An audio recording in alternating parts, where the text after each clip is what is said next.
Welcome everybody to a short little episode of the Everything Horror Podcast where tonight we're gonna throw at you what is on the radar. We have a couple suggestions and maybe they're out, maybe they're coming out. Let's see what we can dive into. Before we get into it, I just wanted to quickly do an announcement. We're gonna have special guests coming onto our podcast. Their names are Dick or Richard, as he likes to be known too. But the Dick because he the keeper of all knowledge and facts that are fun. We got Kat and we got Keller, which form the podcast known as Clip Critics. Join us to discuss a movie, and we will be joining them on their podcast sometime in the future to discuss whatever they decide on because they go from Disney to TV shows to other interesting films, I guess, but they don't really talk about horror as much as like we do.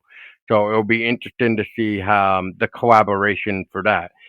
And I wanted to also do a quick update about Terror Trail 2. Terror Trail 2 will be starting to be filmed starting this past Sunday, as you guys hear this. It will have already been started in developing our last and the second film for Terror Trail.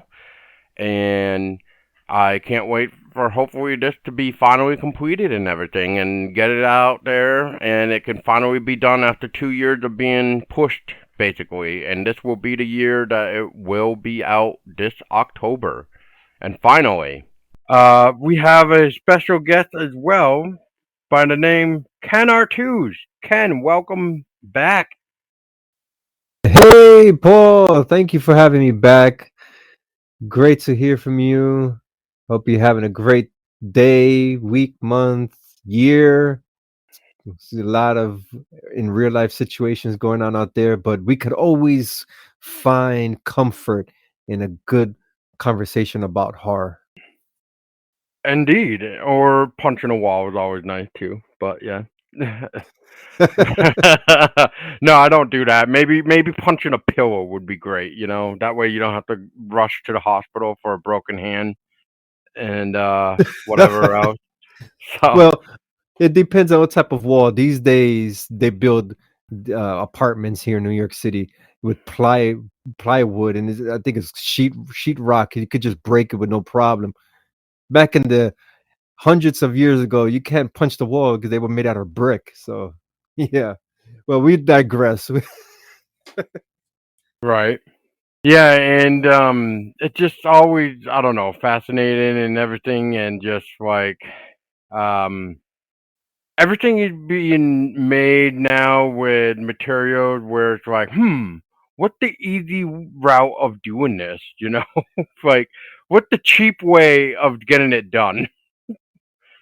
Unless you're like my slumlord who really thinks of trying or really tried to make anything easy and doesn't do it right, and then next thing you know, you're trying to go down the stairs, and then next thing you know, one of the stairs gives out, and you almost feel like you're gonna break your ankle or fall over the railing. So, yeah, that's never fun either. So, and on top of that, I just want to throw out there too, because of personal things going on.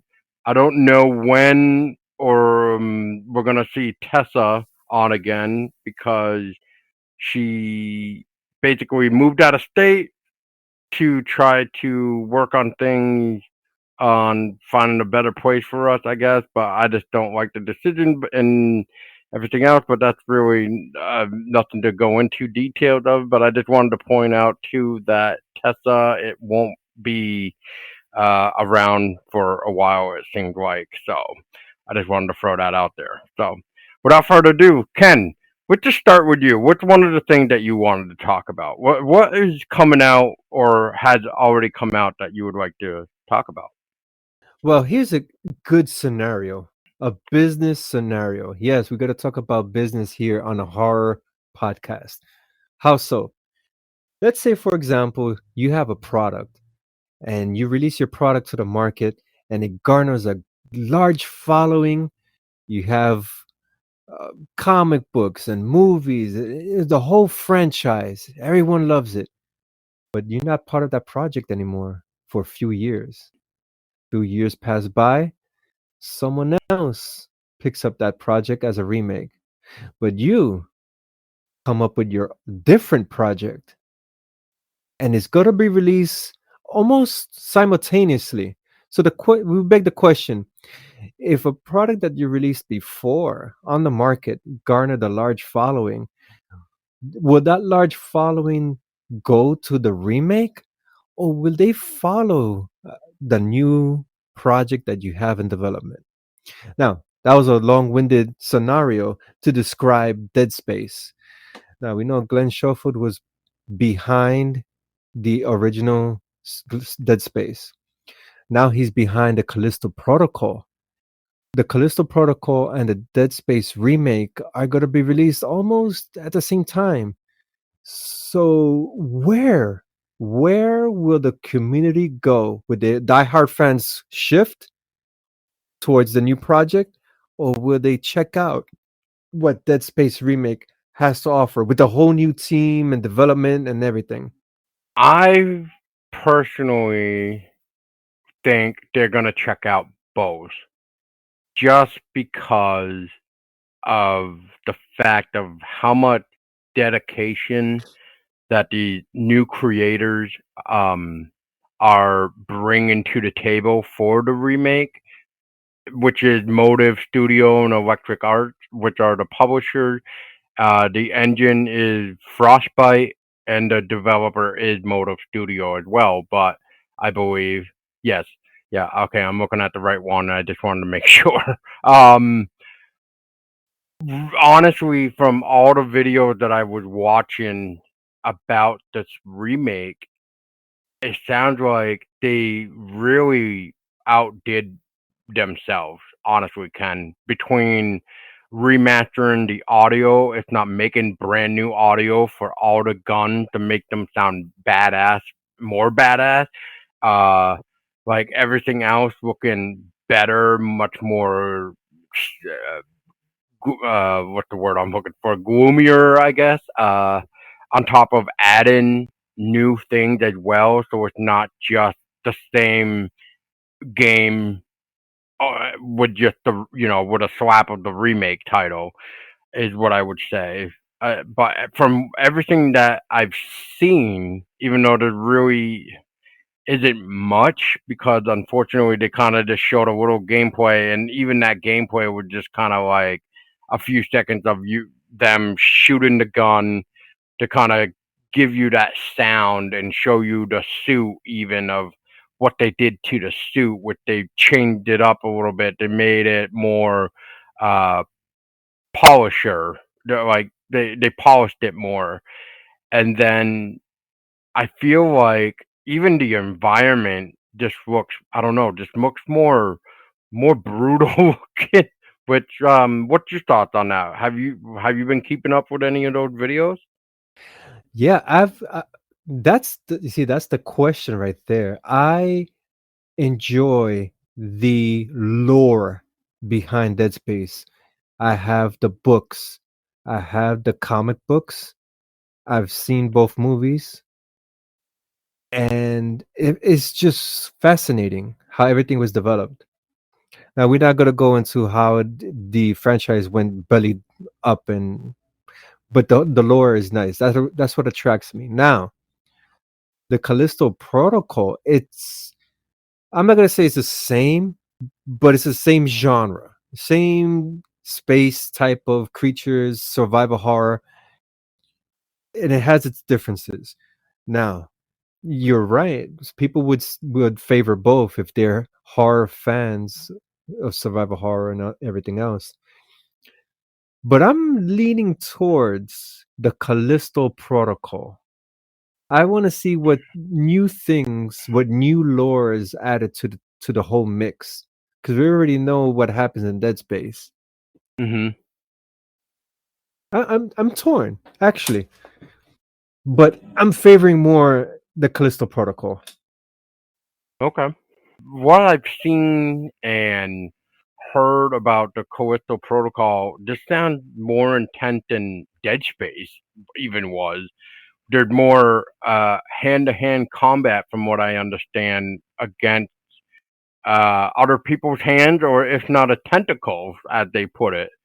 So, what does that mean? Like, do we even have a gun to fight back? Do we have maybe a gun a little bit? Like now, it really makes me wonder of how they're trying to vamp up and possibly put survival horror maybe to the next level. You know?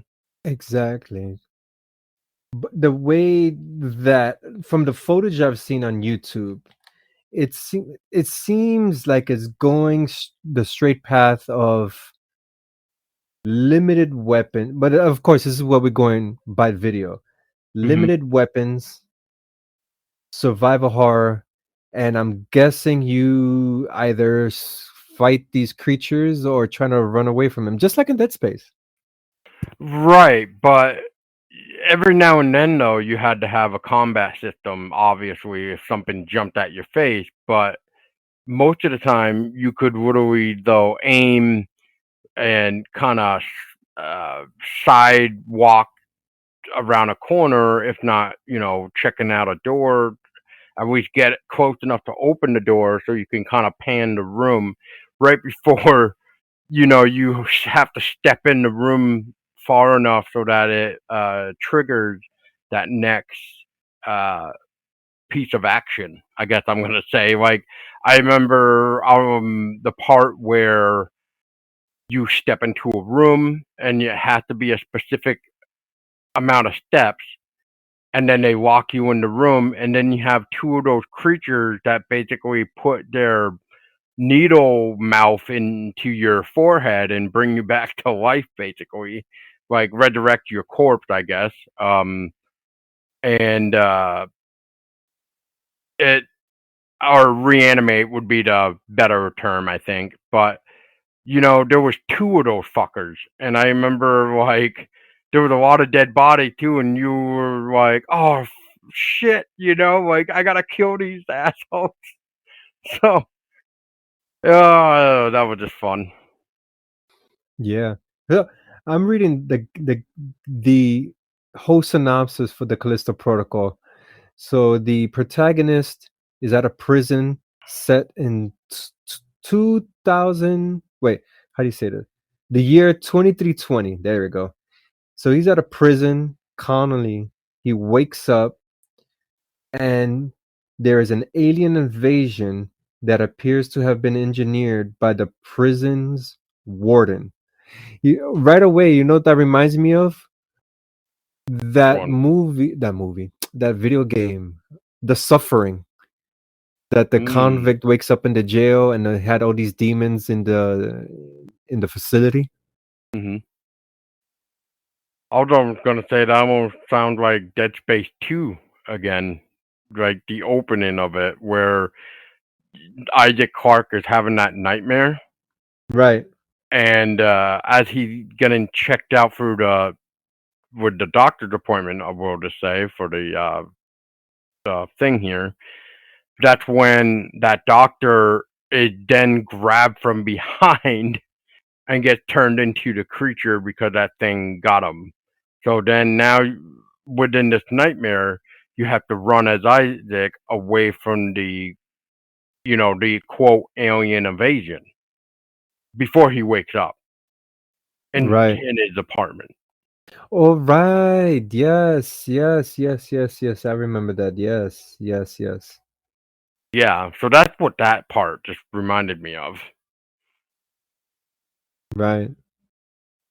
But I see there's a parallel. There's a parallel, but it's something completely different. And like I said, will diehard fans of Dead Space keep going towards the remake, or will they go with Glenn Schofield's new vision, new imagination? Um, And like honestly, I said, yeah, it's a tough yeah. decision here. Honestly, I find myself like I definitely want to check out both. I'm not gonna lie, because of the fact of like what Ken just said is with Callisto Protocol, it's something different. So I'd love to see what the original director of Dead Space brought to the table for this one with his team. However, though, I would love to see what the new team did with Dead Space Remake, just because, like I was mentioning, they did a lot of stuff. They completely redid all the audio, all the animations, like everything. And they also added new elements to the game, so it's not the same game as we originally played. So there will be new stuff aboard this, and they've already said that there's no microtransaction for this Dead Space remake as well. Yeah, we could, and now we're going into the territory of what killed, in my opinion, a Dead very Space good 3? franchise. Yes, Yeah, the yes. microtransactions, yeah. Not even a microtransaction, but the action. You just eliminated the whole structure of survival horror to give unlimited, practically high powered weapons, unlimited ammo. What is this? But and compare that to part one, where you had limited weapon, ammo. You had a good arsenal, but you had to choose. Can you run through them? There were some scenes you couldn't, of course, but if you have 5 bullets and this guy takes four, now you're left with 1 bullet. Then you got to get to the next level. How you got to figure this out? So you bring up a very interesting thing, Ken. So this almost wants me to say the evil within, the first one anyway. Like when we get to the sadist boss and the evil within, uh, that is one hard ass boss. Um, One thing I've actually liked about Evil Within 2 is at one point with one of the bosses, you could actually use the environment against the boss. And what I mean by that is Laura. I believe that's her name. I'm going off of memory here, so if I'm wrong, well, I guess I'm wrong. Anyway, Laura is the what I call the spider creature lady, and everybody remembers her. We can never forget her. But there's one part in the game where you can run around and use the environment where you climb up this ladder and you wait for her to come up the ladder too, which was now behind you. And if you rush to that other side in time and pull the lever, you can basically make her fall down into the fiery pit and lock her in. So you Hmm. don't have to waste your own ammo. Now, I'd like to hear your take, Ken, but do you feel like some of these survival horror games have eliminated the that aspect of using the environment? Yes, and this is what I'm hoping for with the Callisto Protocol. That you have to make strategic decisions to conserve your ammo, whether it's running away or using the environment in order to survive. Because hello, survival horror, survive. Hello, it's not Rambo horror that you could shoot anything. No, this is called survival horror for a reason. What you're telling me I can't have my white machine gun and like start blasting enemies away? What? Man, I want a refund. Those games are fun. Don't get me wrong; those type of games are fun. But Yeah. if you want to sit down, turn off the lights, and put the headphones on or the speakers, whatever you have, and then scream like a little girl every time something jumps out at you, these are the type of games I like to play. This Hmm. is get the hair standing up. You don't know what's going on. Palms sweating. Yeah, those. Come on. That's the good old days. Exactly. Exactly. Now, so there's a game, Ken. I don't know if you've heard of it or know much about it, but it's called Returnal. I just want to first ask, have you heard of that? Returnal. No, I have not heard of it. What a quick search. All Let me right. see. So while you're doing that, let me explain a little bit. So this is a sci-fi based game where you crash landed on this planet thing, and you are a female that has to basically survive these enemies. However, though, each time you die, not only do you lose all your progress and all the weapons you've collected, but the environment changes. So, um, basically, it's like this looks so good and a new way of looking at sci-fi, but they brought that whole like you need to complete this in one life. Wow. No wonder I just read it said it received mixed reviews. I would get frustrated personally. You- First of all, when you play a game like that, you gotta go straight into it. Maybe Hmm. on easy mode. Figure out where everything is at. Then you gotta play it again on medium mode, and you do better. Yeah. But I could see the frustration if you're trying to play it on the first go and you keep die and you gotta do everything all over again. But still, it's a unique concept. It's like those time loop movies that I despise dearly. Oh yeah. Yeah. I mean, after I realized that, I kind of got pissed that I spent $70 on this game, or actually a little bit What more than that. 70? Yeah, Jeez. because of PS5. Oh wow. Yeah, thanks to PS5, it bumped up $10 basically.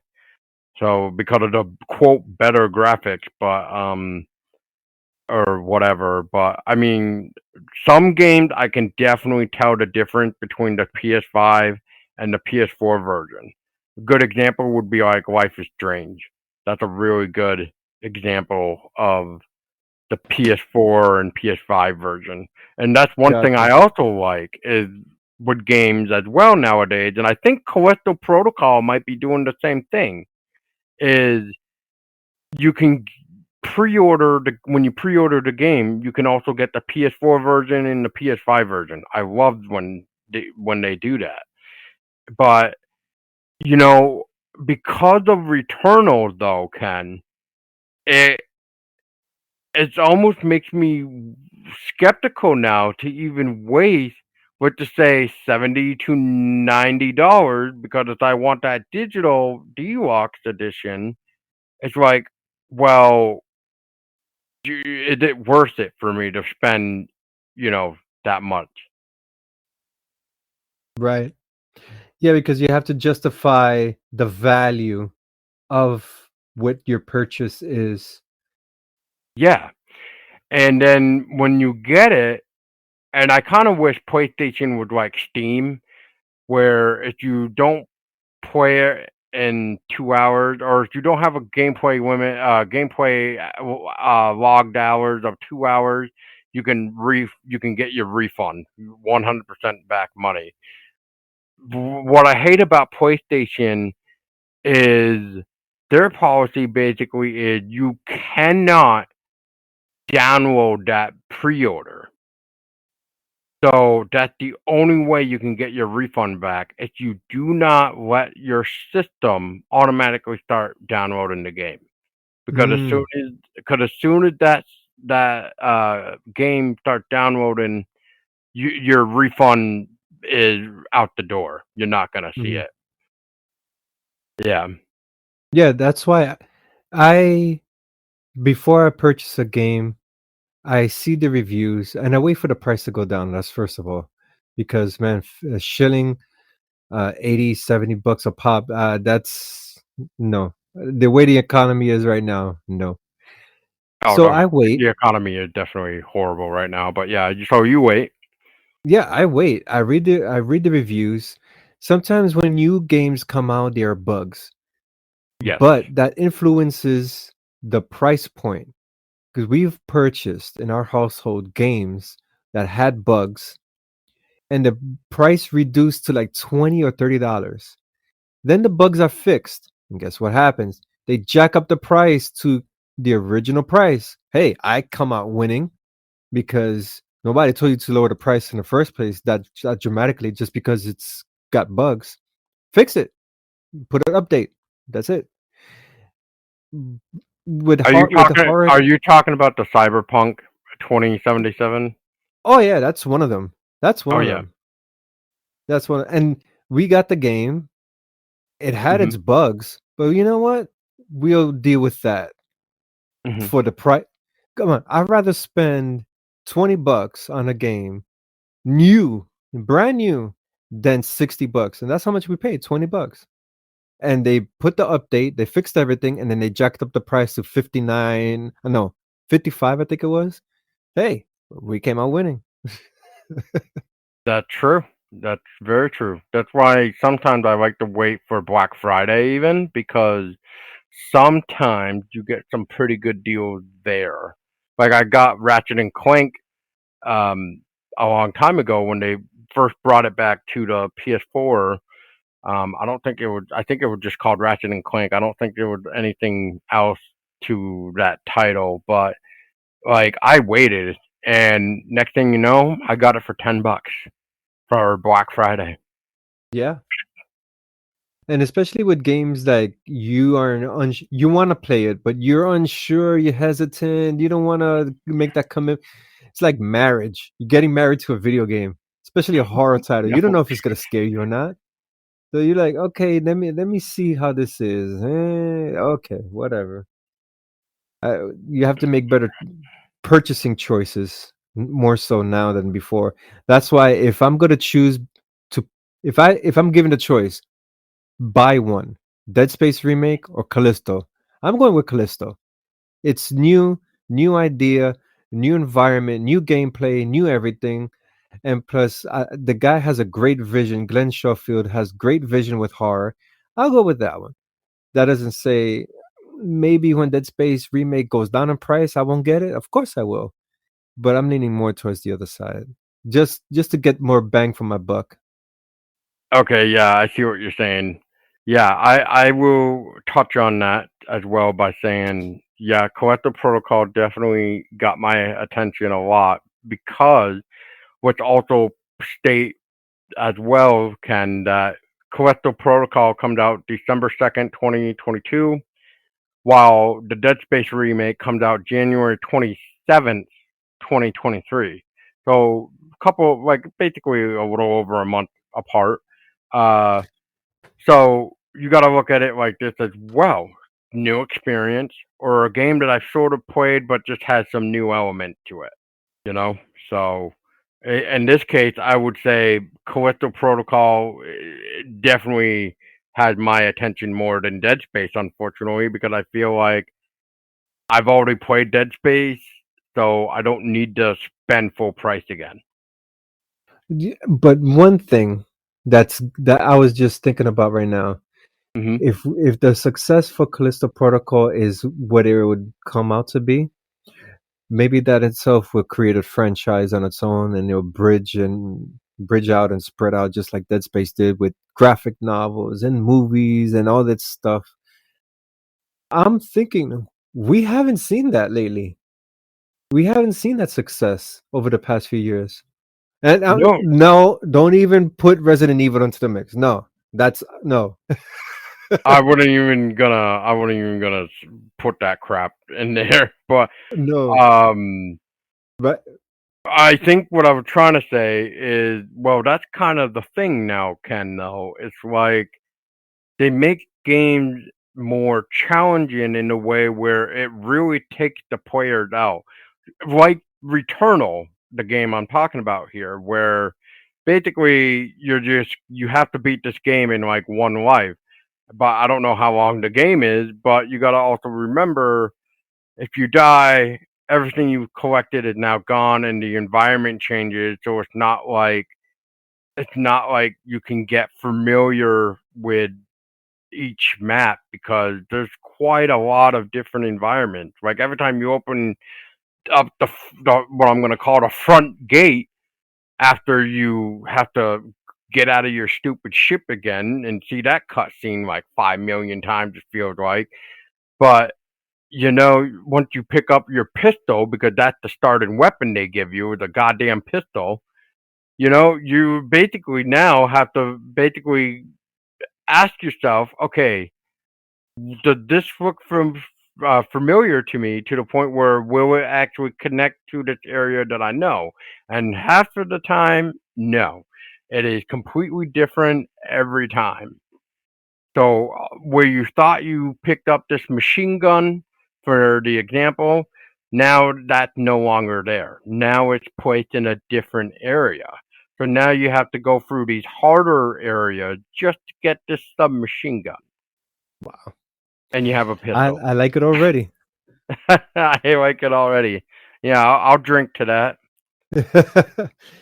It's a good concept. I won't say I won't get. I would not say that I will not get frustrated. I think I will, but it's a good concept. I like that concept. Oh yeah, for sure, for sure. But you just mentioned the release dates for Dead Space and that is super close. It Wow. really is. It's Wow. and I wonder why they did that. I wonder is it like what we're talking about, right, Ken? Is Exactly. what's It's the exactly it. what's the successor? What's gonna come out the top game? Exactly. It's a Eh, business perspective. It's a very tactical bit. It's like Xbox and PlayStation. Who releases which console first? It's a tactical oh yeah. business move. They know whose diehard followers will either go with Sheffield for his vision or Dead Space for the lore. It's a toss up right here. And Yeah. I'm interested to see how the sales will go. Just to find and prove a point, if you create a good enough product, Mhm. will people follow the product or will people follow you? That's the question right there. Yeah, that is a good question. All right, so real quick, while we're on the topic here of Callisto Protocol, I just want to also state this as well. I'm gonna look up Dead Space in a minute, but right now you can actually pre-order the Callisto Protocol. So they have and this is what I'm going off. I don't know any other sites right now. I'm assuming it will be the same price, but so this is what we got. So PS4 version, we have the standard day one edition for $60. Okay, that's basically the normal price of a PS4 game. Now we got Callisto Protocol, the digital deluxe edition for $80 for the PS4. So now for the PS5 version, for both the day one edition regular and the digital deluxe, just add another $10 to what I just said. And it all boils down if you could afford it, go for it. If you're Yeah, pinching if you want to pennies, risk it, do it. if you're pinching pennies, go for the basics. I tell you. What I find interesting, actually, Ken, um, PlayStation, you cannot pre-order the Dead Space remake yet. Very Whoa, interesting. that is interesting. Yeah, I'm not seeing it, and I'm gonna take a look at Steam as well. But yeah, is there anything else you want to do? touch on with Coastal Protocol and Dead Space. And I just want to also add, since you keep mentioning the lore for Dead Space, I've only had the chance to read two books, and that is the trade paperback of Dead Space called Martyrs, which is hard as shit to find now. And I don't know where my copy went, unfortunately, and that saddens me.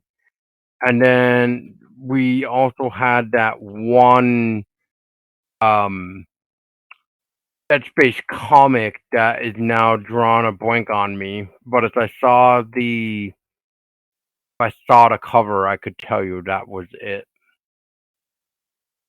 Unfortunately. Well, it's right behind me. Let me take a moment to turn around. I have Martyrs. Let's see, where's the comic? One moment. This is in my bookcase.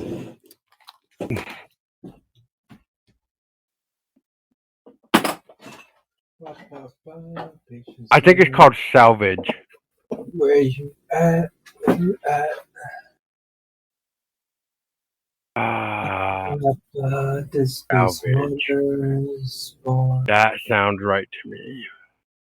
Boom, Yeah, boom. Martyrs. Salvage. Yes, Salvage. Yep, Salvage is the one that I actually have. That I've actually seen on my bookshelf, but I don't know what the hell happened to my copy of Martyrs, which makes me sad because I tried looking up to see how much it would be to replace, and oh goodness gracious, How much is it? anywhere between like 40 to fucking 60, depending on. Oh, the wow. condition. Oh yeah, dude, it's a collectible item right now. Oh, no. The action figures are the collectible items, which to this day I'm still kicking myself in the ass. Oh yeah, Because me when too. I saw them on the shelf at Toys R Us in Times Square when Toys R Us Wait. was in Times Toys Square. R Us had Dead Space. Yes. Yes. Okay. I really just wanted to make sure I really heard you. Like, of all stores, Toys R Us. Toys R Us. Wow. They had Isaac Clarke, they had the Necromorph. And at that time I was like, nah, that's okay. I'm not gonna pick it up. And I bought something else. Huge mistake. Huge. Okay. Now, was this for the first game? Yes. Oh yeah. What a huge mistake then. Yeah. Oh Huge man. mistake. Yep. So I'm kicking Oh. myself in the ass because I see the prices of these action figures now. I'm like, oh God. Yep. Yeah, I was lucky to get two of them from eBay, but unfortunately, they're from Dead Space 2. So it's not even from the original game, but I do have Isaac Clarke, and I have the Necromorph Slasher from Dead Space 2. Yes. Oh my gosh. Yeah. But I do have the books. I have the art of Dead Space. Oh, yep. The other one I have as well. Oh man. That was really good. The art, that was real good. But this is what I'm talking about. Each story, okay, because they had a Dead Space for your mobile. Then they had a Dead Space for the Nintendo Wii. Then Oh, that was the hacking game. Yep. And yes, then that was the that weird like House for the Dead type game that you're talking right. about. Yeah. And then they had Salvage, which is the graphic novel. But each story just ties into the whole lore, and the religion is tossed into it, and it's just amazing story. Amazing, well put together story. Planets, ships, characters. Now, since we're on the topic of story, that whole love affair type thing that was happening, I think it was part 3, it was just idiotic. We don't want to hear that. We don't want to see that. We want to see something different. But I don't know what the hell was going on there. I felt like I was watching soap opera with Dead Oh, geez. Space. Jesus Christ. But yeah, I overall, I I will at least say I enjoyed my time with Dead Space 3 when you had a co-op partner. yeah, it made things faster. Not just that, but if you played your partner's side stories, because the only time you can is if you had a co-op partner. Um, I think partners can see some fucked up things, as I may Yeah, say. And um, one of my favorite stories is when we went through this hallway, had the gate open, I'll just say, or the doors, so it opened. Um, I'll never forget the part where these huge nutcrackers are on both sides of the room and they're just staring at you. Meanwhile, I'm like trying to talk to my friend, and I'm like, "Hey, you see this, right? Like, you see these giant nutcrackers like just staring at us or staring at me?" And my friends thought I was like going crazy, like loopy. And I want to say they did that on purpose to make it sound like your friend is going loopy because why these random nutcrackers? But then as you go along with the story of what's going on with Isaac's partner, like, you know, there's really a little bit more darker story to it. And that's the other thing. It's like at one point when Isaac is getting ambushed and Isaac's partner is doing his own um action sequence, as I'm gonna say, your partner's character's body is staying still. Meanwhile, your friend is probably yelling at you because you're not doing anything but standing there on his side of the screen, but really you're yelling back at him and saying, "What do you think I'm doing? I'm trying to stay alive in this realm because they're trying to kill me here." So, exactly. so in a way, it was a fun time to have your friendship be destroyed, really, Yeah. and just because it was just that fun. But yeah, it was. So after we beat it the first time together, he swapped it so he could see what I was seeing, and then he finally understood of like why my body was staying still and the giant nutcrackers and weird ass giant presents and stuff like that from what I recall. And so he was finally understanding. So it was nice it's to see that type of perspective in a game, which we don't even see that anymore. Like that psychological mental state of some partner that makes you loopy with your co-op friend, and then you're yelling at each other. Those are the good days. Yeah, those are the good days, I tell you. And that's because survival horror has gone the way of action survival horror, and let's just stay hopefully these new video games will stay true to what survival horror is all about. That's the fact. Yes, limited ammo, combat with your hands sometimes, and it would be nice to use the damn environment. Right.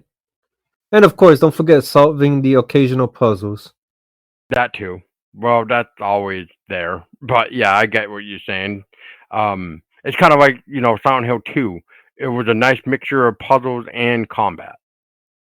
Yeah. Yeah. And I think that's why Silent Hill 2 is one of my all-time favorites in the franchise. I mean, Silent Hill 3 was fun, but like once you unlock the OP gunning for Silent Hill 3, you can just plow through that in like an hour and a half, 2 hours. It was fun. Right. Well, it's something to look forward to for next year. I think I purchased the wrong console. I had to get PlayStation instead of an Xbox. But let's see what You mean you happens. got an Xbox instead of a PlayStation? Yeah, because that was the only thing that was available at that time. Well, you should have waited. Damn it. Ah, you're telling me bad investment. Bad uh, investment. well, you don't even play it, really, right? I'm trying to become a better gamer. Well, hey, at least you're honest. At least you're honest. Yes. And it's I games had. that I've played before that I can't play anymore. And it's because of this whole vertigo nonsense. I'm like, no, no, no, no, no. Oh, I got that you just to. reminded me of another game now. But yeah, anyway, yeah, Vertical is not fun for anybody that No, has it, and I feel bad for no. them because they definitely miss out on some great things. Unfortunately, that's just the sadness about it. Yeah. So dizzy spells and nausea and your whole equilibrium, you feel like you got to tilt over. Yeah. Hmm. But if it's a game that I like, I just suck it up and I go through it. Hey, whatever works for you, man. That's the way I would look at it. Exactly. Because we all need our pastimes, and my pastime sometimes I want to play a video game. There you go.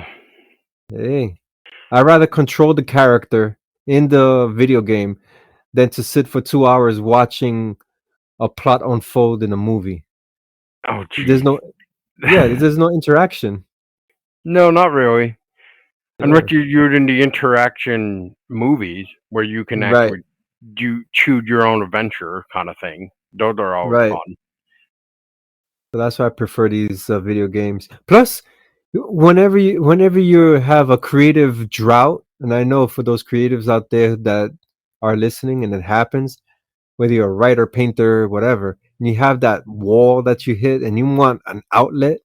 Yeah, my outlet is video games. And then all of a Hmm. sudden, you see the creativity starts coming back, and you go back to work. Yeah, exactly. And so I'm gonna touch on a game once if you're done. I'm not sure if you have anything else more to say, but um, I just want to make sure I don't step on your toes if you are not done yet. So No, I think we covered all the bases here. We went in various directions on the topic of Dead Space versus the the Callisto Callisto Protocol. Protocol, yeah.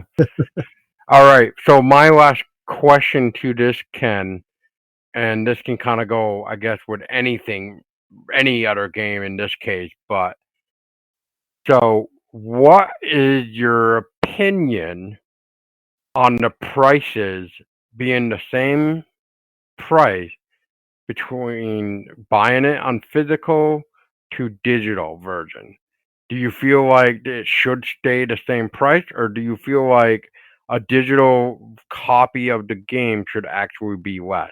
Only because it's not like you have a physical disc and a physical box for it. It's a great question. Now, with my newfound appreciation on creating 3D art, I know what these developers. I'm not a developer. I'll just create 3D art, and the time just to create a character and the environment and the rendering, it's insane. So imagine you programming, designing, environment, lighting. That's what you're paying for. You basically for movies, maybe not, but for here, you actually paying for all that labor. So even if the price is the same, that's what you're paying for. That content, that work behind it. It's a lot of work, let me tell you. I have a newfound appreciation of what these guys do. It's like, wow. And now when I watch a video game, I'm like, oh, they created this scene doing this, and oh, your eyes is open. Yeah, 100%. It's worth every penny. All right. Well, I remember back in the day when me and a couple friends were discussing this topic, we basically were thinking it would probably be nice if it was at least $10 different, just because of the fact that if I wanted it physically, yes, I will pay that extra $10 to have it in a with a disc in that box. But since it's digital, it's almost like, well, there's no box, so why not just knock off $10? But Mm, I mean, I right. see what you're saying as well. So it really it depends on the platform that you buy it on, because obviously I'm not a professional at this, so I do not know how much any developer or publisher makes between the different platforms. Example, if the game is on Steam, maybe they give their uh the indie creators like let's just say just for the example, like a 25% of the cost, we'll just say, right? They give them like for like how much they can make. Maybe they charge like a 25, or not charge, but maybe they give like 25%.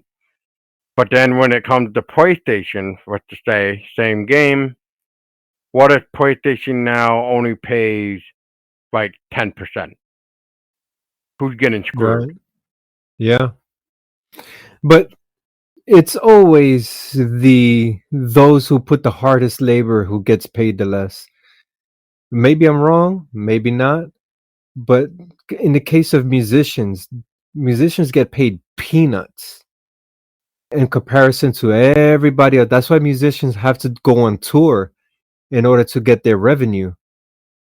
So maybe the same thing applies with the video games, that those who put in the real work get paid less because you have to pay the publisher, you have to pay this, you have to pay the marketing, you have to everything else.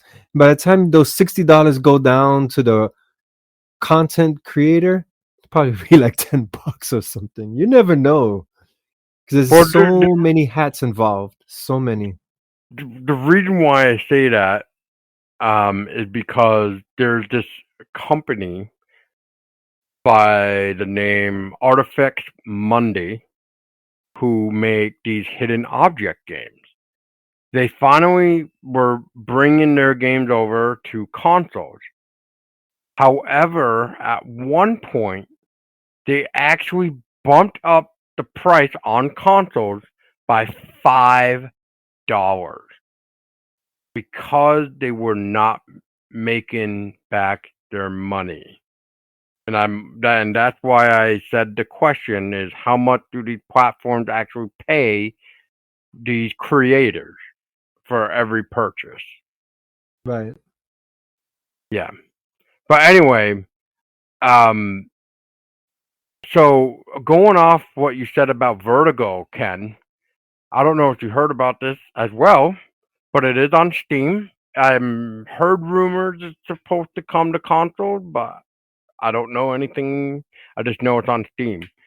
However, everybody here knows the amazing talent of Alfred Hitchcock, and this developer, um, Pendual, I uh, I believe it's Pendual Studio. I think that's how you pronounce it.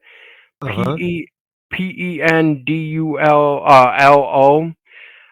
They made a game based off of Alfred Hitchcock's Vertigo. Why? And the synopsis of this is, can you trust your own mind? Immerse Ooh. yourself in a psychological thriller of a new kind, playing with the limits between reality and fantasy, freely inspired by Alfred Hitchcock's universe. That's interesting. Not for nothing. That sounds interesting. Yes, and it's an original story about obsession, manipulation, and madness. It also has with a powerful narrative experience paying tribute to the visual and storytelling techniques of the thriller genre. You also can investigate through the vision of three characters. Everyone has a different story to tell. Wait a second. That sounds like that new video game with those actors. Oh my gosh. It's a choose your own adventure.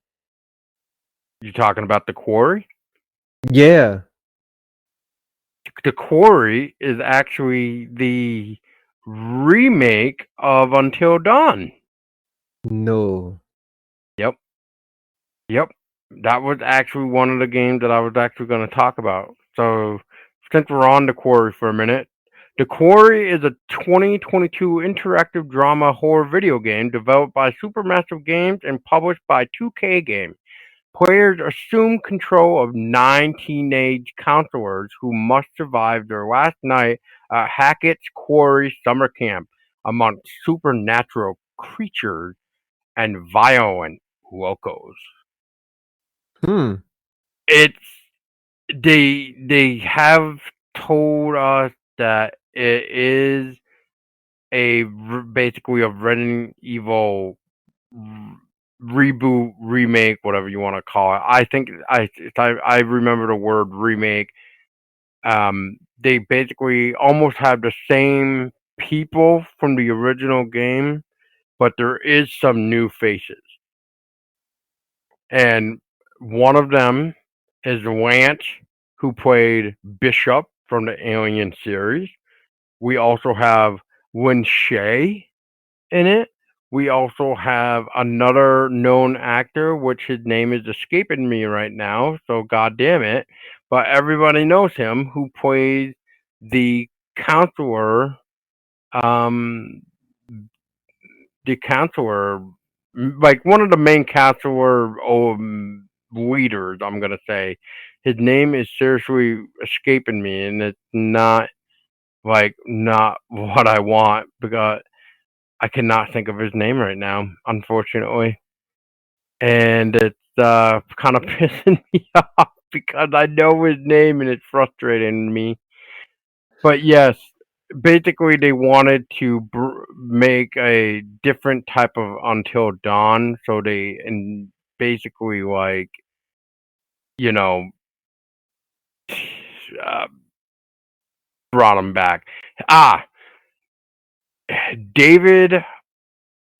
Oh God, I can't even think of his. I can't even ever pronounce this guy's name. Everybody knows Dave, the actor David from the Scream franchise. Oh. You see, I wasn't even gonna go to IMDb. I was gonna let you sweat it out. But yeah, yeah, yeah, yeah. I see it now. Yes, yes, yes, yes. Yeah, Yes. yeah. He played Chris Hackett in the Quarry, so it's very very nice. And there's some new faces as well, and there's also some returning people that have definitely like you know have seen probably better days as well. Like the girl that we all hated in the original Until Dawn, who played Emily, is even back, and it looks like Mm, she's actually playing a funny character, not one that you're gonna hate. But I could be wrong because I haven't played it yet, and that's why I'm suggesting it to myself. It is on my radar to mm. put. Yep. Yeah, these choose your own adventure games is fun too. I like them. Yeah, I don't mind them. Another fun game to play if you have a co-op partner and you want to yell at each other is um we are here. That franchise or Oh series. yes, yeah. That is so fun to yell at each other. Will you please get that valve? I'm gonna drown if you don't get it. Yeah, yeah. Will you just But hurry going up back to already? the Vertigo, I Yes. was just watching the trailer. It's got that bright, cartoony feel to it. There's nothing too dark about it. Interesting, interesting, Y- interesting. Yeah. To touch on that too, Ken, is I almost felt like that cartoon feeling almost reminded me of Telltale games Yes, yes, yes, yes. That's the feeling. Yes. Mm-hmm. because honestly, that's who I thought would develop in it was Telltale. And then I Right, saw different companies. So I was like, damn, that comes really close to, Telltale's graphics.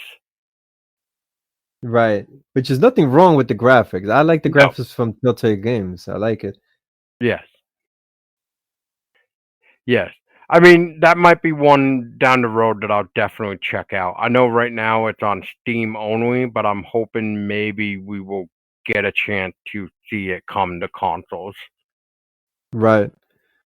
Yeah, Yeah. that's I like this. It's different this is what we need. A resurgence of horror games, which horror video games have been doing much better than horror films in general. That's a different topic, but Yeah, oh yeah. whoa, that opens up a whole can of worms there. But yeah, there's so many good things on the right now on the market in development. Sci-fi, you mentioned that sci-fi one. That was pretty good. I was checking out the trailer too while you were describing it. I like the graphics. Oh my gosh, everything looks so real. It's Mhm. unbelievable. Mhm. Unbelievable. Mhm. Because I just downloaded, I think it was 2 weeks ago, for $5 on the marketplace. I downloaded Rockstar Games Manhunt. Oh Manhunt. yeah. Oh man. Why? I'm telling you, with the graphics that we have now, why these guys still focusing on Grand Theft Auto? You have Manhunt right there. Create a good stealth horror game. Oh man, that would be Unfor- awesome. A Unfortunately, remake. Grand Theft Auto is too popular. Yeah, they don't see. Well, I don't know. Back then, there was so much controversy of Manhunt, Oh yeah. but Oh yeah. now it was too much. But now, since things have become more eased and there's a lot more gore, and people don't bat an eye, maybe Manhunt will have a Succeed now. Yeah. yeah. Oh yeah. Well, going off of Manhunt. Look at what happened with Manhunt 2. Do we even talk about that game? Because I don't. That trash. Trash. Once again, they messed up survival horror by putting action. A Not just that, but gun? you put in a weak main character that basically froze up all the time. That was Uh, just that's no good. But uh, yeah, that's something I would like to see. That's something I'll pay. I was talking about price earlier. I would pay full price for that one. all right. Speaking of which, Ken, so what do you got next? For the topic, oh, you got me. That was the topic that I had. That was my topic. Well, what was your next thing that you were looking forward to, or have Well, that you've seen, or whatever? well, the word on the grapevine is this new film. It's called The Black Phone, which I seen it. I'm not gonna spoil it, or maybe I will. I don't know how devious I feel at this moment, but it is a really good film. It's not a horror film, ladies and gentlemen. It's a mystery film with sprinkles of the supernatural, barely sprinkles. Think of it Hmm. as an ice cream, and you get 3 sprinkles instead of the whole ice cream dipped in sprinkles. You only get 3 of them. That's it. That's what you're getting. So Hmm. it's mostly a mystery. Hmm. Well, Black Phone is about Finney Shaw, is a shy but clever 13-year-old boy who's being held in a soundproof basement by a sadistic masked killer. When a disconnected phone on the wall starts to ring, he soon discovers that he can hear the voices of the murderer's previous victims, and they are dead set on making sure that what happened to them doesn't happen to Finney. That's Okay, the plot on that's what IMDb. Google. You know what? They pretty much said they described the whole movie right there. That's it. The only thing that's missing is the ending. That's it. Save your money, read that, and that's it. You're done. That's what the movie's Google. about. When you know what's sad is reading that kind of makes me go back to the episode that me and Tessa did called The Call, which had Winshay in it and Tobin Bell. We were looking forward Yes. to that movie. What a what a shame. And now reading this, it's like, wait a minute. Have I seen this movie before? Yeah. I mean, That's it's different, but it it, involved a phone and it involved the supernatural. right. But like I said, but this in this film, the supernatural is hardly an issue. There's other Uh-huh. factors involved with the supernatural. That's one of them, but there's something else. And you're like, okay, can I get some more information, please? Why do I have to wait till the third act, now that the movie's practically over, to figure out why is this so important? Because Ken, Yeah, they want you to keep you on your toes. probably. But that not to say the movie's no good. It's good. It's good. It's different. It's refreshing. You see Would you new recommend it? actors. Ethan Hawke plays a good role, and if you haven't noticed, Ethan Hawke is becoming more villainous lately, Hmm. and he's doing a good job. Yeah, I mean, this one is also on my list, and just in case you didn't hear me, but I was asking, so would you recommend this? Like, I guess by like should I wait to pick up a physical copy to support that way, or should I, rent it on some platform Ugh. or Hmm. see it in the movie theaters? I guess because it is in the theaters. I would say rent it on a platform. It's a platform movie. Okay, Yeah, all right, I, sounds I good. wouldn't go to the movies for this one. All right then. But that begs the question. I don't consider any horror movie lately movie theater quality. Everything's been either PG-13 or B movie quality. Yeah, that's true. And it's I don't know where I'm trying to go with it, but it's like nowadays with everything going up, it's like, do you really want to spend like $20 for a movie that you just hope you don't hate? Exactly. And what COVID taught us is why go to the movies anyway? You could stay at home and watch the movie on a streaming service. Yeah, the only catch to that though is in some cases they've now started to kind of slowly get away from this, but they kind of were forcing people to not just rent it, but you had to buy it. Right. To make their Uh, money. yes. So they were making sure they were getting back their money somehow, whether it means you have to buy it right then and there or you have to wait. Yeah.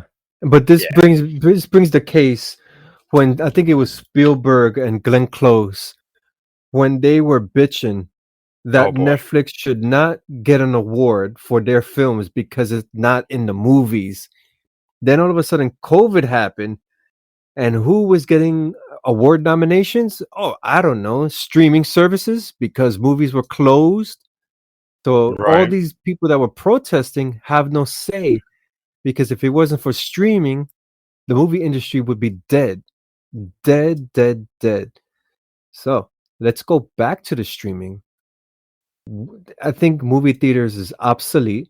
We have 4K TVs in our house. Some of us have surround systems in our house. Come on. If you want to go to get a hot dog, you could just go to your kitchen. It's cheaper. It is. It is. And not And only that, that, there's some features that, of course, COVID introduced this too. You could have watch parties. So somebody could be in yes. the next state and you could watch it there. Come on. Yeah. There's a catch to that though. You have to all have rent it the same movie though. Yeah. That's the But catch. still, that's the only way these guys could get paid for their art. Of Yes. course. I Yes. would support that from the comfort of my home. I remember when I think this was during COVID as well, or maybe it was 2019 actually. I'm for the record, I'm just gonna say 2019. So I remember when the latest Puppet Master came out, the Widow's Rich, Fangoria and some other company were doing a promotion and a watch party through Twitter that you could actually buy the Puppet Master, the Widow's Rich, for $1 just so you can join the Twitter watch party. Well, that's one way of making the money. I guess. I mean, after that watch party was over, that's when they bumped up the price to, what you would expect to see on any other movie that digitally to buy, which is like $20, I believe it was. But yeah, when I saw that to rent it for $1 or buy it for $1, I just said screw it and I'm buying it because what's the point? It's the same amount, then you might as well own it, right? Even if it is shitty. Right. Yeah. Yeah. And unfortunately, The Widow's Rich kind of disappointed me. It almost felt like I was rewatching. Oh God, The Cult of Chucky. Oh my gosh. Oh no. No, you didn't bring that up. Yeah, I did. Oh, brother. Yeah, that fucking movie. But anyway, but yeah, that's what it sort of reminded me of. It was almost like I don't want to say rip off, but it was just literally just change some things around between Cult of Chucky and The Widow's Rich for Puppet Master, and it's basically the same goddamn movie. It's really sad. It really was. I think I did a review on it as well, so you guys are more than welcome to go to our website at Podcast, that is EHPODCASTS.com. Check out our reviews, and I'm pretty sure Puppet Master The Widow's Rich is on there, and you will see what I mean, because I literally did a comparison between the Cult of Chucky and The Widow's Rich. I did. Because I was like, Oh what my the hell? gosh. Yeah. No way. But wait. We digress. Black Yes. Phone, good film. Not horror quality to what horror should be, but I don't see on the calendar any horror movie that is good. Ooh, wow, this is something to look forward to. Nothing. It's a drought. Hmm. I'm waiting Yeah. for a good. I love infection movies. I love them. Now the difference between infection and zombies, we know. 28 days later, that's infection. They're not zombies. Zombies is Dawn of the Dead. Now either or. I'm waiting for a good one. And So no World War Z. Not that was just garbage. No, I'm waiting you for must like something. Cabin Fever. Eh, Yeah. Okay. eh. It was funny. It was Yeah. hilarious. Oh yeah. The- yeah, it was funny in a very sadistic way. It was funny. But I no, I mean, like some grimy, suspenseful infection. And you know who's been showing the really good ones? Netflix. oh, Alive. That's one of them. What's the other one with the school children? We are here. We are in here. Something like that. oh, okay. I know what you're talking about. Yeah. That one was good. Oh, I just saw one the other day. Holy crap. That thing was crazy. Oh This boy. is an infect I think it was Korean. Hmm. So they're infected, but they become sexual deviants and they rape and batter their victims. Oh man, and one scene in particular is crazy. The Oh guy boy. rapes the girl's eye socket. What? Yes. Yes. But of course they don't show it.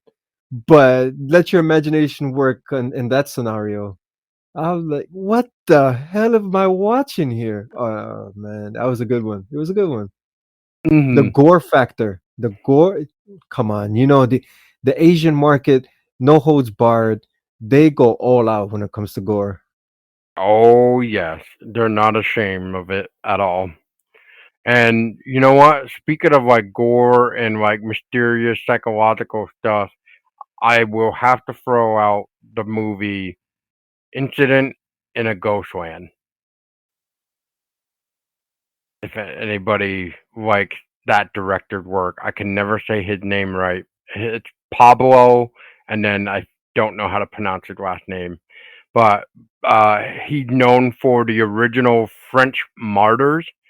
He's known for as far as I know, his only English film called The Tall Man, and a couple others as well.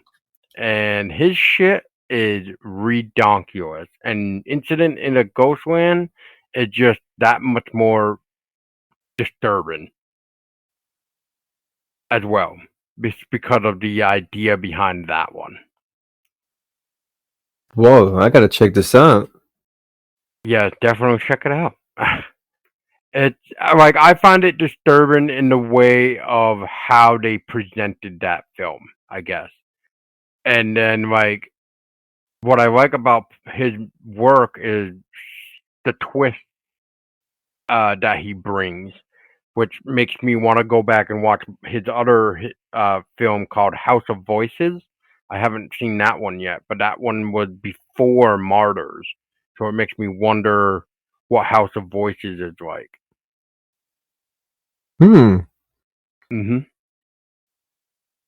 House of Voices. All right, I'm gonna check that out. Yeah, his name is Pablo. I just never can pronounce his last name, so um, yeah, there's that. If you look up the French version Martyrs or the Tall Man or some other title that I suggested, you will find his name as the director and writer, I believe. So he's not that hard. Now, there's one movie I know Ken has seen. I have yet to see, so I'm curious. So it's the Dash Cam. This this movie is very misleading with the title alone, from what I've read. And why they call it dash cam, I'm not sure.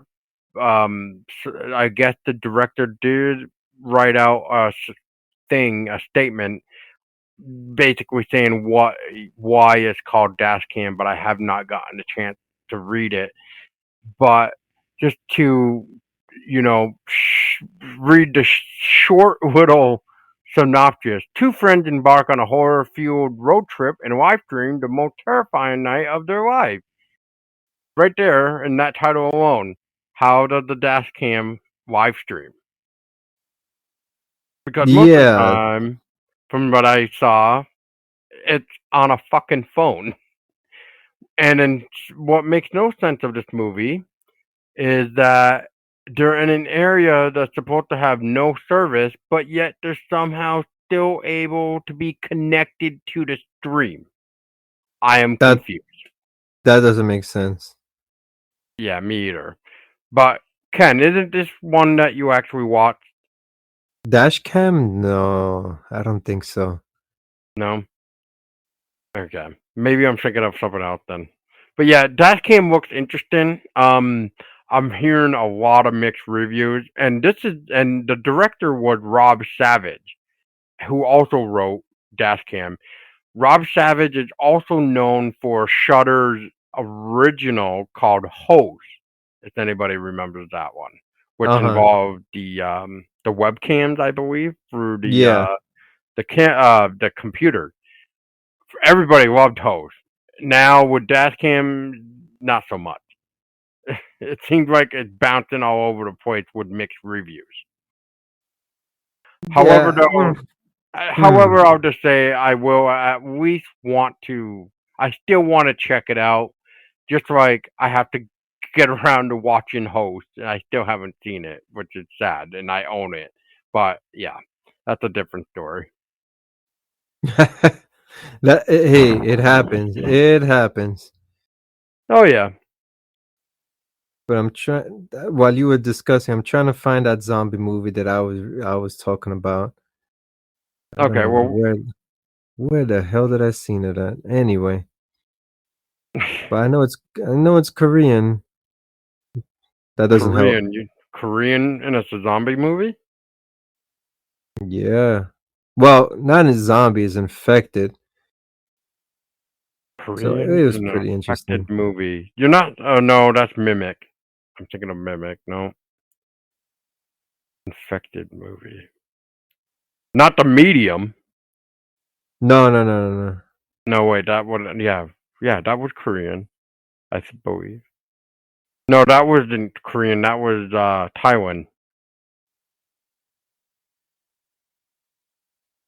Okay. Well, while you're looking for that, so we're gonna change topics for a minute, then TV, movies and stuff for a second.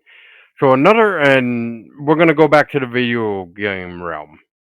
Another video game that I'm actually looking forward to, which actually comes out a few days after my birthday this year, we will finally see the sequel for A Plague Tale. The first one was called Really? Yep, the first one is called A Plague Tale Innocence. Now we're gonna see the sequel finally, which is called A Plague Tale Requiem, which comes out October 18th, 2022. Oh, that's nice. And of course, my wife would play it because she It's a got the good ass game. game. She got the game. I said, "Okay, get this game. This is good, good." She was looking for a game. I said, "Get this one." She had it Hmm. for breakfast. Put it like that. Like 2 days later, I'm like, "Why you not playing a game?" "Oh, I finished it." "How the hell did you finish that shit?" Oh my gosh. Yeah, that game was really good at grabbing your attention and just keeping it. Your Yes. attention span is what I should probably say. Like it really made you get hooked to you want to know what the next, what comes next. What's the next part of the story? Because you do feel bad for the little boy with the hell he's going through, and then everything else. And I don't want to. I don't know if I should go into more sport, like into some sport territory, but I mean, just in case for some reason whoever's listening hadn't gotten a chance to play the first one, but I would totally recommend A Plague Tale. You will not regret it. But yeah, I am looking forward to the sequel. The only downside though is that A Plague Tale Requiem is only coming out for next generation consoles. So that means it will not even be coming to PS4. Okay. Hmm. So they invested all that time to chop the gaming community in half, pretty much. Yeah, basically. They basically wanted you to go out and get the next big thing, you know? Right. Yeah, but before I forget, so the sequel does take place right after the first game and continues it. So I definitely can't wait to see what they bring to the table now for Requiem. Ah, Yes, damn. I'm looking forward to that yes. when the price goes down. Oh, here it goes. The name of the movie, The Sadness. The sadness. That does ring a bell to me. Now that's pretty good. What's the synopsis for that one? Okay, let me search that one up. Where are we going here? IMDb. Exactly, right? It's all good. A young couple trying to reunite amid a city ravaged by plague that turns its victims into deranged, bloodthirsty sadists. Okay, that does sound interesting. I'm gonna have to look up a trailer now for this. Oh yeah, it's good. It's the gore factor alone is worthy. Well, that's good. That's very good. Speaking of gore, I'm I'm gonna dive into a quick movie that is kind of getting shit on right now, and that is the brand new Jurassic World Dominion. And that's kind of saddens me because I like those films. However, especially with the new film bringing back three old characters that we all love from Jurassic Park, and it seems like the movie is shit. So that kind of makes me ippy a little bit. However, I still want to see it just because it is Jurassic World. You gotta have Yeah, fun with dinosaurs. exactly. Yeah, Yeah, I kind of want to see it too, just because of that. I lost track of the storyline. To be honest, I just goes watch the done, but it reminds me of it's so generic. This happens in the beginning. This happens at the end. In the middle, the end, they gotta run away. The dinosaurs go on the loose. Oh my gosh, the dinosaurs are on the loose. We gotta run. It's the same thing. It's just like a Marvel movie. The last 30 minutes, everybody's fighting and this and that. It's like, all right, I've seen this before. Come on. every ending has to have a T Rex do something. Exactly. Is either T Rex or it's a genetically modified big dinosaur. Yep. It's cliched. Oh yeah. It's cliche. But we keep going for it.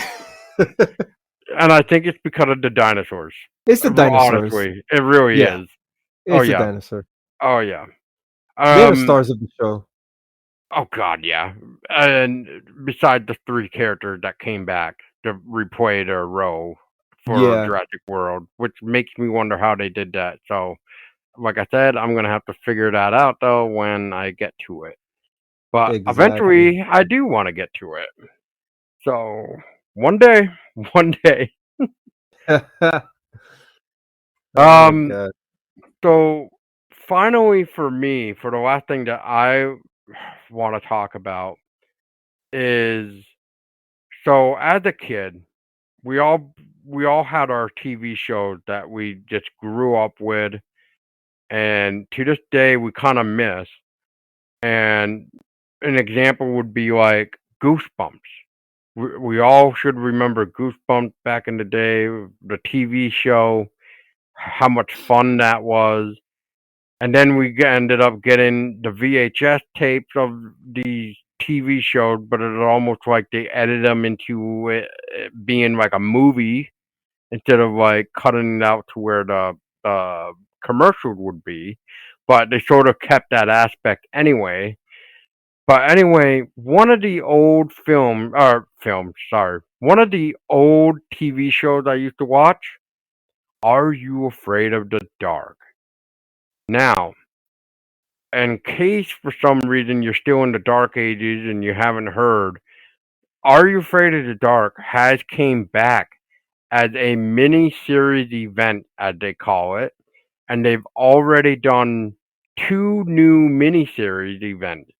One involves a circus man, and the second one is The Curse of the Shadows. And finally, today, they announced they're going to have chapter 3 of the miniseries events of Are You Afraid of the Dark? And this one is known as Ghost Island. Ghost Island is going to be the premiere episode with the title The Tale of Room 13 and The Tale of the Teen Spirit, where four best friends get more than they bargained for and encounter genuine terror locked away in one of the rooms after checking into a hotel on a resort island. Then, as the kids try to enjoy a summer vacation, they are pulled back into the mystery of the island's ghost, ultimately leading them to a terrifying and shocking revelation. And this will be available on July 30th for the first episode, which will be a 2-hour premiere debut episode of this. And then the next episode will arrive on Saturday, August 6th, and ending the third episode on August 13th. Interesting. Yes. So I'm looking forward to that because honestly, I am liking the new approach of Are You Afraid of the Dark? I don't mind it at all. No, it does not really beat the original, but I just like the fact that they're actually making good content for this, and it works. And if you want to check it out for yourselves, ladies and gentlemen, well, guess what? Best news I can give you is go to YouTube.com, and if you type in "Are You Afraid of the Dark 2019," and then if you type in "Are You Afraid of the Dark Curse of the Shadows," both um, volumes 1 and 2, I'll say, for episode 1 are actually free to watch on YouTube. Now, that is how you market the series. Is you grab the attention by just showing the full first episode, which makes you want to go find a way to watch the remaining episode without having to wait for it to come out on DVD. Interesting. Hmm. So Interesting. That's a good little pitch right there. Yeah, yeah. yeah, I am gonna shock you. I have not seen that. that doesn't surprise me. Honestly, I I doesn't surprise me that most people haven't seen it. It's because originally, Are You Afraid of the Dark was supposed to be a movie. Nickelodeon was making a Are You Afraid of the Dark movie. Right, And right. then they decided instead of a movie, let's just make a mini series, which honestly, so much better. I think I like Right, that idea right. because I think you get 3 episodes for each chapter, as they call this, but you you get more for your buck, as I may say. So 3 episodes, let's just say 45 minutes each. What is that? Like almost 2 hours, I think. A Yeah, little more over than 2 hours. So that's really damn good. That's pretty damn good. cool. Well, I'm gonna close out my commentary with two things. One, Mm. you mentioned nostalgic TV shows. One TV shows that I used to watch was Tales from the Dark Side. That thing Hell used to freak yes. me out. Freak me out. Especially that ending when they show that and that tree at the end. That thing freaked me out. They should do a remake of that. Bring it back because they did with the Twilight Zone. Why not with that? Two, one show that really caught my attention is called Evil. Evil. Evil. It's on season 3 right now. So it started out on channel 2. And me watching anything from channel 2, that's like no. But the concept was interesting. So let me check it out. All right. Ooh, this is really good. Okay. Then season 2, I guess the content was too crazy, so they moved it over to the streaming service. I Of course watched they season did. 2. It got weirder than season 1. I'm like, oh, okay. So now season 3 started 2 weeks ago or last week. I'm like, wow, this is it's insane. The concepts that they come up with. Basically, it's the good versus evil with some humor and also some skepticism. So you have a team that's trying to find out if demons exist in whatever case they're investigating, whether it's a murder case or an orphan. They want to find out if demons were involved. So you have the skeptic, you have the psychologist, and you have the priest. And each of them try to solve the crime or whatever the case may be. It's a good series, actually. But just wanted to throw that one out there. Whoever has not seen it, it's worth a watch. Well, there you go. I think between Ken and I, we should have a pretty good list of things to come and things that are out now to check out for your viewing or gaming pleasure. And I say maybe next time we can do another one for what we have on our radar so we can kind of keep you all informed as well. Because it sounds like Ken wasn't even aware with some of the stuff that I had mentioned that were actually coming out. So that's good. Yes, yes. Well, And Ken, that's how we learn. I was gonna say, and Ken, like usually you're the one that's like, "Oh, did you hear this is coming out? That's coming out." So it's kind of weird that it kind of feels like the roles have been reversed, if I may say.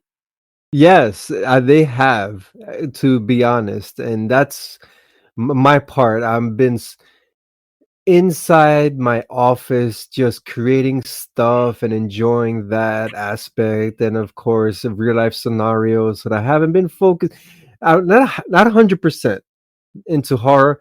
I would say 50%, 60% around there.